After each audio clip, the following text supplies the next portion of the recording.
మనసున ముసురుకున్న చెమటని ఇష్ట కష్టాలని ఇప్పుడేమంటారు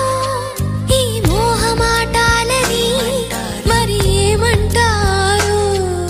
స్వల్ప భారాలని ఇప్పుడేమంటారు సమీప దూరాలని అసలేమంటారు జారే నింగిని దొరలాంటి దొంగని పాడే కొంగుని పరిమళించే రంగుని పొంగుతున్న సుధా